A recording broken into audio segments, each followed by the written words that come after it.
website. Okay, but that was from Facebook. It was an archive of what was on Facebook. Do you understand Hold what on, I'm saying? guys. I already exist on Facebook. Guys, we're running in circles here. This doesn't make sense to me. They have Facebook accounts, so that means... Yes, I got it from Facebook. Of course I have Facebook accounts. I got it from Facebook. First of all, it starts to force you to develop, like to learn what you need to learn in the world and to absorb the information that would enable you to start to face the suffering and to rectify it. So that forces you to become a more competent person. Yeah. Is this a local thing?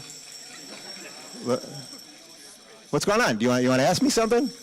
Yeah, you can ask me something. See, this is what happens every time. Truly, ma'am, if you want to ask me something, I'd love to hear a question from you. No, so you don't have a question. Is there anything I said that you didn't like? Did you not like anything? You don't want to comment on that either. You see what's going on here? I really want you guys to understand this because this is so consistent. We can get some robots and clones here, repeating some stuff, and now you have a jar with whatever the hell you got in there.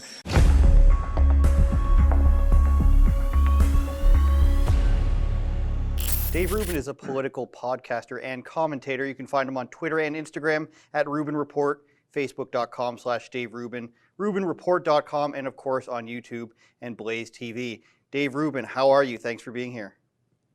I'm good. My branding guy's pretty solid, so we've got Rubin Report pretty much everywhere. Although that doesn't stop the imposters. There's plenty of them out there. I don't get as many. With my last name, you don't get as many people copying you. I think there's one guy who's a religious speaker, but that's pretty in line with my family anyways. So when I think of Dave Rubin, one of the first things that comes to mind is one of your more famous clips from University of New Hampshire. And there's people in the crowd with noisemakers, there's interruptions, nobody wants to hear your points. And there's even a young woman, I believe, who wants to be paid to give her opinion on her own oppression. So tell me about your oppression. I mean, tell me about what you're dealing with and how the government can fix it. It doesn't mean that bad people don't exist, but tell me about your oppression. Maybe we can work through something. It's my favorite song. Yeah. Well, that one was legit. It was your mom? Nice. All right. I mean, tell me about your oppression. So I have no reason to sit and talk about my own oppression because that's just like mental energy. Well, unless I'm going to be paid to talk about my... Ladies. Now, I offered to give her $20. Yeah, exactly. Has discourse gotten better since then, do you think, Dave? It's been a couple years. Have we progressed from there in your experience? Yeah, there's an interesting backstory to that video. So it's a talk that I did at University of New Hampshire. This is from about 3 years ago. And there were several hundred kids that showed up to listen to me, and they were totally respectful and decent and all of that good stuff.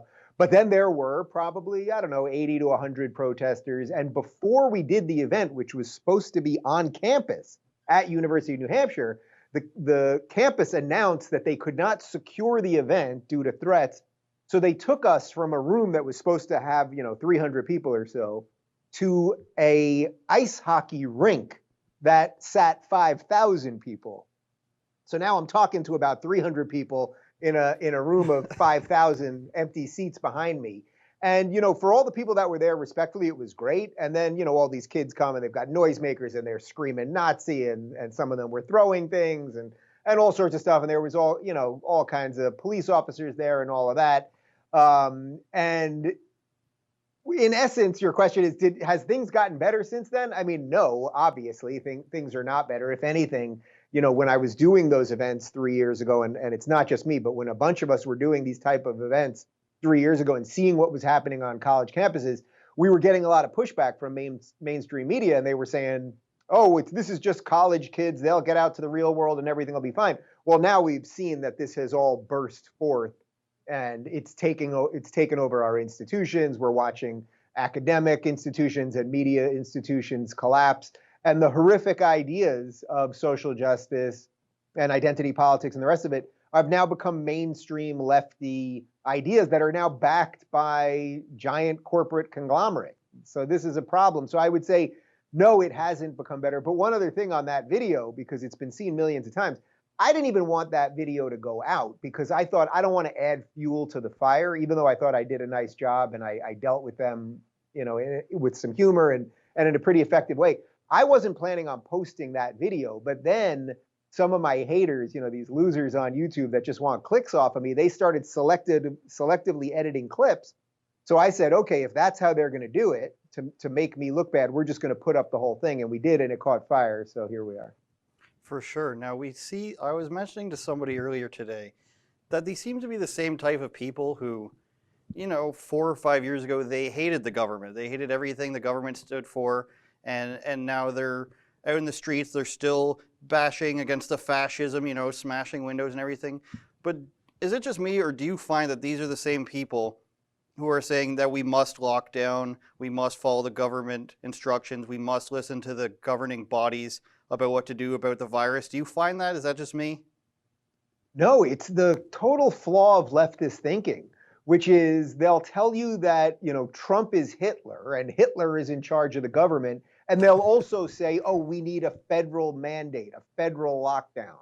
So the problem is they don't really understand what power is. So for those of us that are more liberty-minded, if you're a libertarian or you're an old school classical liberal or you're a conservative, we believe in individual rights, we believe in states' rights, we believe in scaling back power because that allows human freedom to flourish. That's a very simple idea, that if you get the government out of the way, that usually people can figure out the best way to live for themselves, their families, their local communities. So it's a bottom-up way of looking at the world. The left loves power. I think there's a lot of philosophic and probably religious existential reasons for that.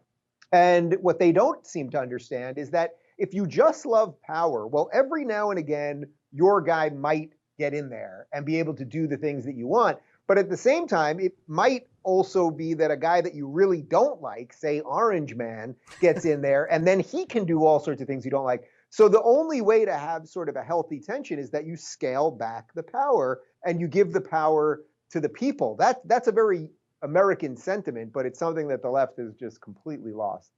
Now, when you speak about power, I've been looking at the prescribed cabinet of Joe Biden, of a potential presidency of Joe Biden in 2021. What do you think happens if we have Rashida Tlaib and Bernie Sanders, and I don't know if it's been mentioned yet, but Beto O'Rourke, gun czar, if you will. What do you think happens to the state of the United States? Do you think anything gets done? I mean, if they've still got the Congress, do you think anything gets done, or are we at a gridlock still? Well, I'd prefer gridlock rather than pretty much anything else, anything that these people could bring. I mean, from what I can see so far, assuming that Biden does become president, and by the way, I'm still not sure that's totally going to happen here, but let's say that is where we're going with this. He's picking sort of more old school careerist or corporatist Democrats. So I don't think the progressives are actually going to be that happy with him. I don't know that those corporatist Democrats have enough juice to fight the base, this rabid, angry, hostile, burn it down, Bernie Sanders progressive base. So I think that's a problem for them. But I think in a weird way, the best situation for the next 4 years, if Biden was to become president, and by the way, even if he becomes president on January 20th, he's obviously not going to be president for 4 years. And he's obviously not pulling the strings because there's something cognitively wrong with him. I mean, we all know that. Can't say that. Well, there, I said it. So what are you going to do? But, just 2 months ago, Nancy Pelosi was talking about the 25th Amendment. So they're already laying the groundwork to have Kamala be put in charge. And then I suppose it would be Nancy as VP or who knows what they would do at that point. But they do want to break every norm. I would say the best thing that we get is gridlock. But I am worried that, Trump, like Trump or hate Trump, he was getting rid of these careerists, right? Mm-hmm. This is what Drain the Swamp was all about. And by draining the swamp, he actually did start doing things that we never thought could be done. He was scaling back the war in Iraq, scaling back the war in Afghanistan. He was making peace in the Middle East. These are all good things that it took getting rid of conventional thinking government people to start happening, to start making happen. The fact that we're going to bring back all of the people who always got it wrong, and John Kerry, I mean, a guy who's never done anything ever other than marry into the big Ketchup Heinz family. Like, all right, now he's going to be the climate czar. The guy's literally never accomplished anything except that, he's overly Botoxed. I guess that's an accomplishment. That's something. Yeah.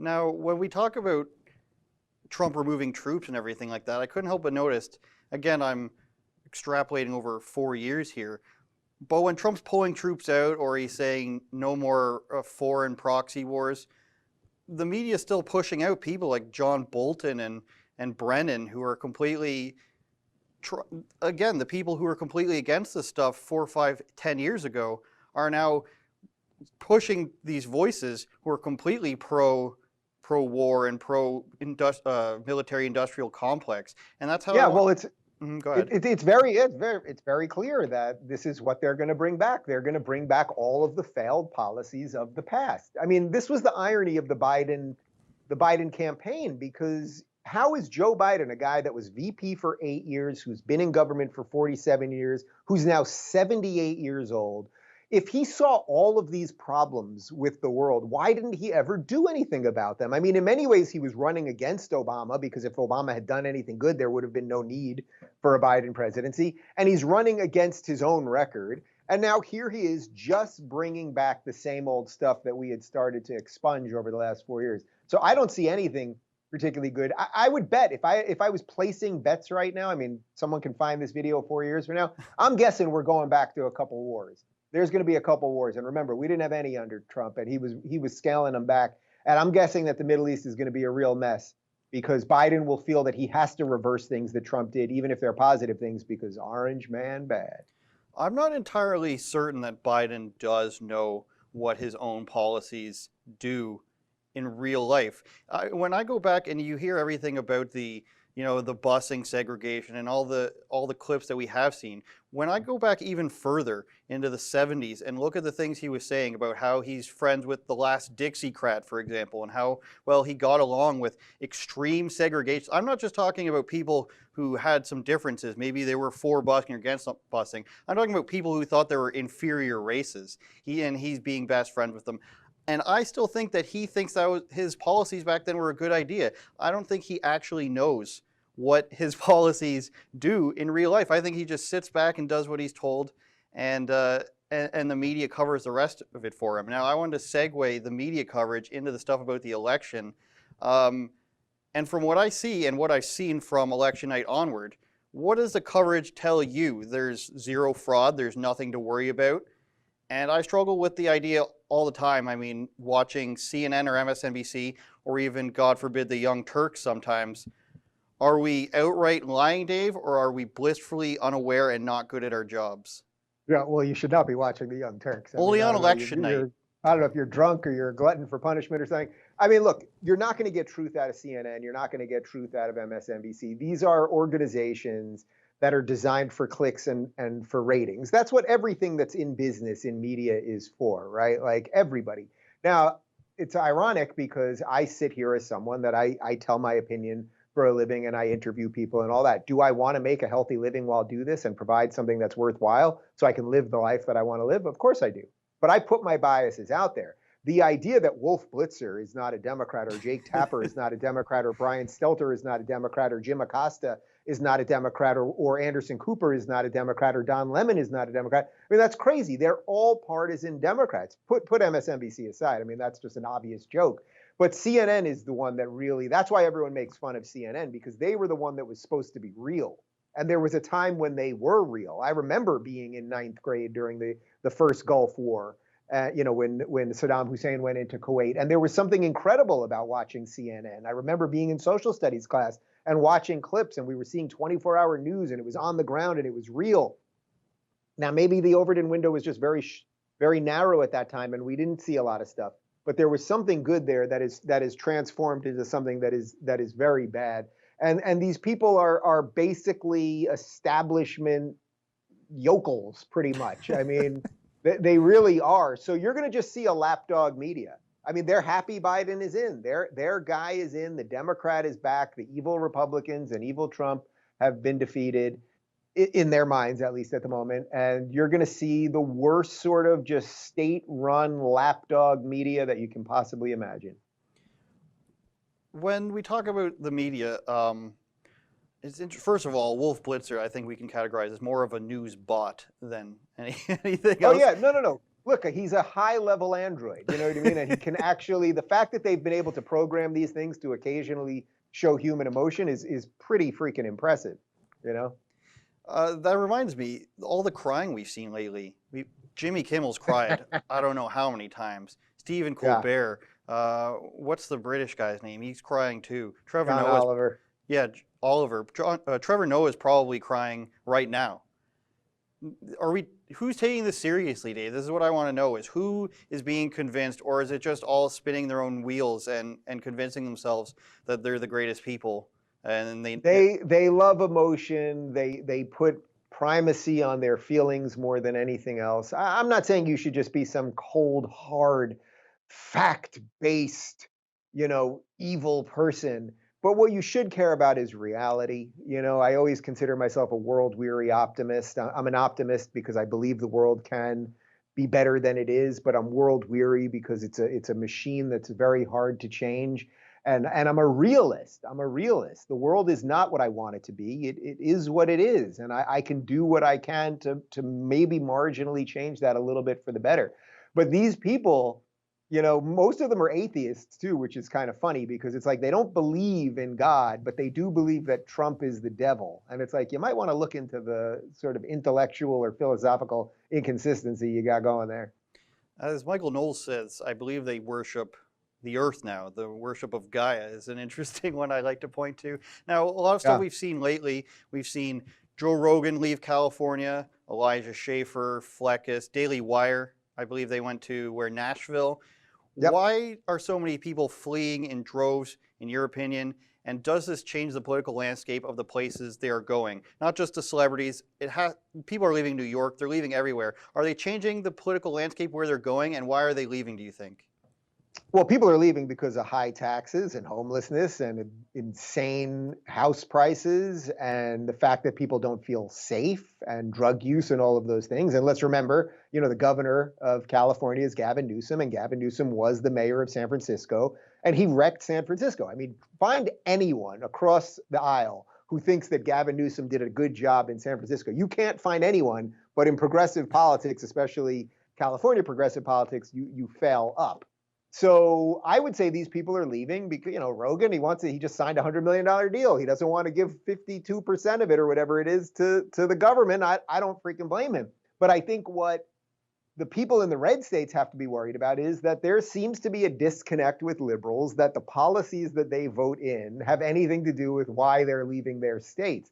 And then they often go to these other states and turn them blue. So if Texas or Florida is going to become more blue because of these people, well, then Ted Cruz and Marco Rubio may want to start having people sign some sort of paperwork that says you're gonna have to vote Republican if you want to move here.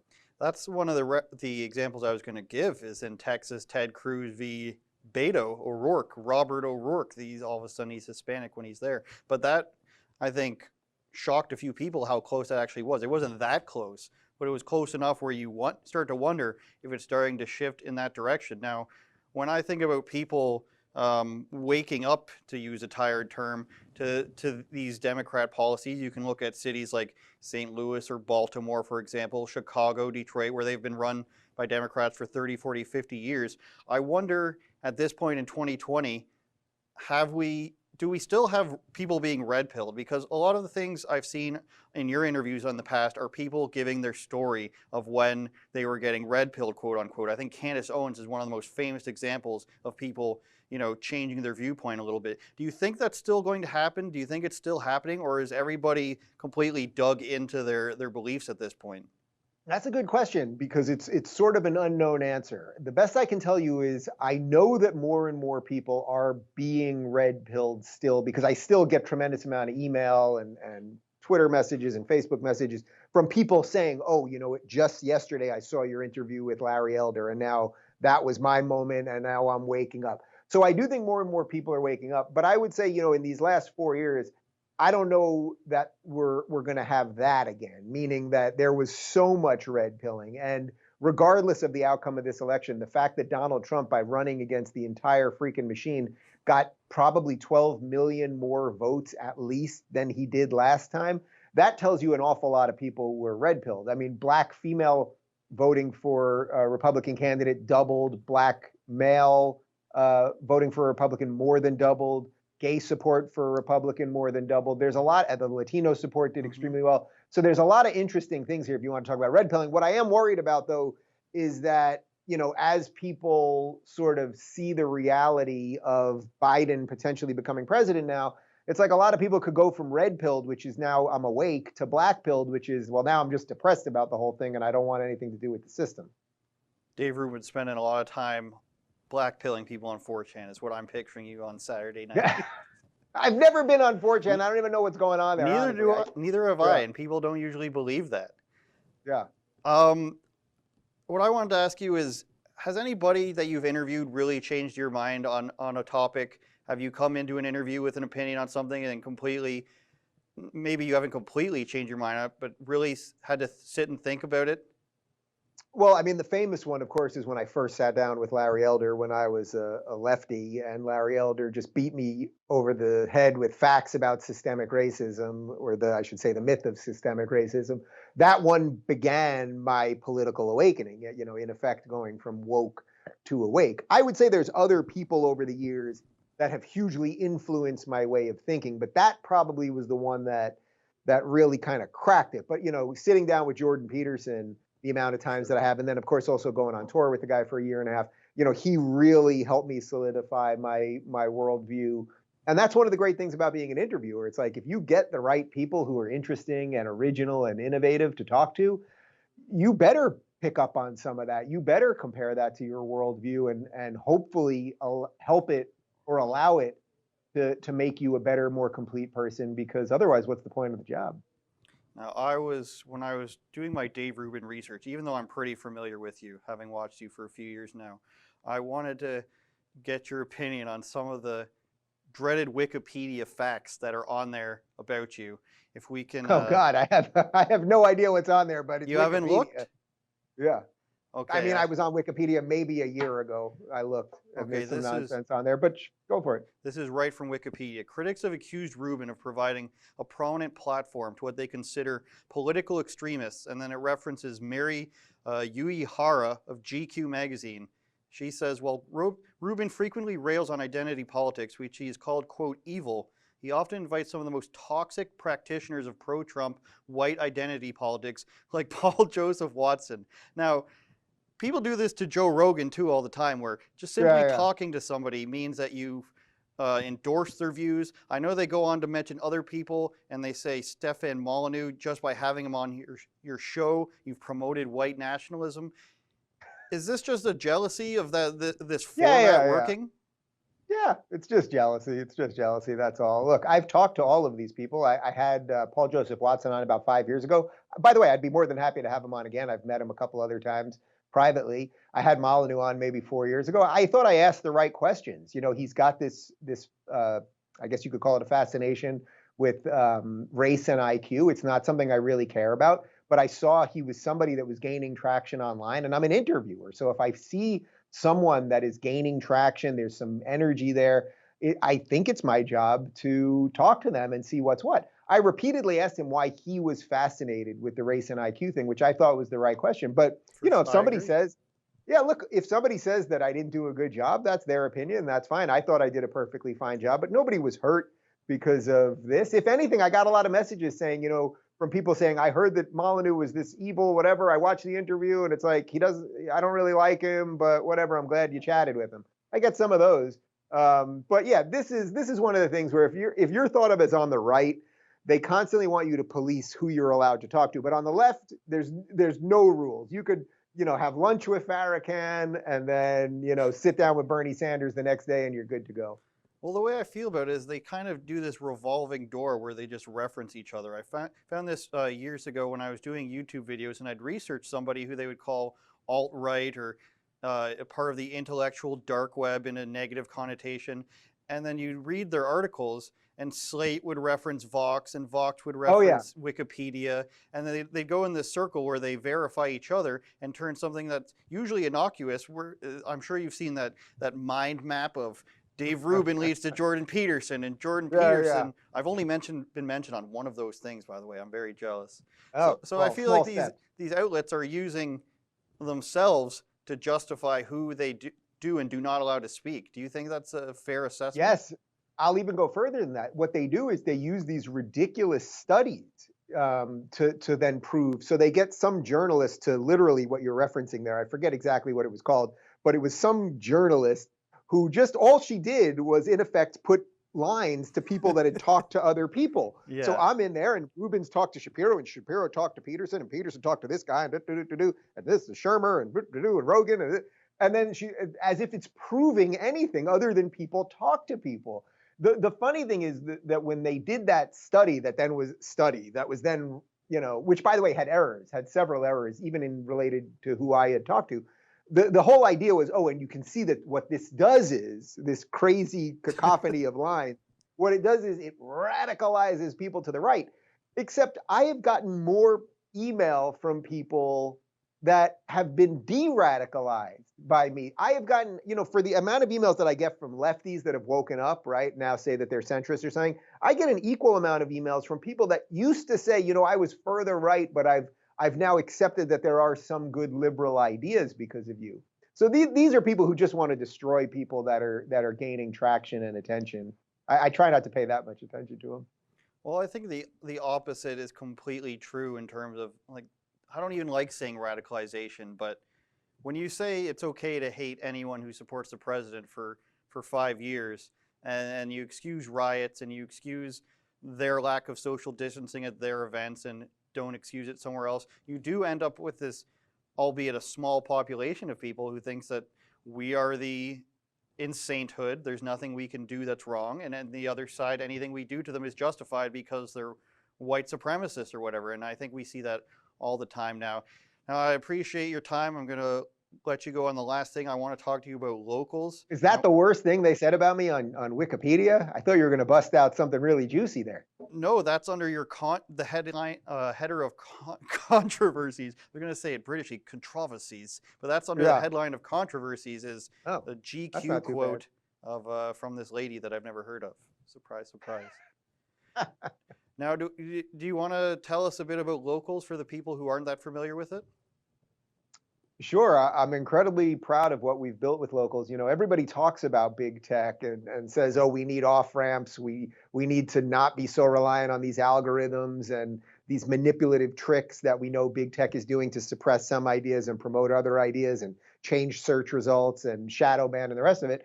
So I started Locals about 2 years ago, and the idea is we are not a platform in the way that Twitter and YouTube are giant platforms. What we are is a set of tools, and we're building digital homes for creators. So if you're a creator of any kind, you could be a political person or a video game or an unboxer, or you might have an art studio, or you might have a restaurant, whatever it is that you do as a person.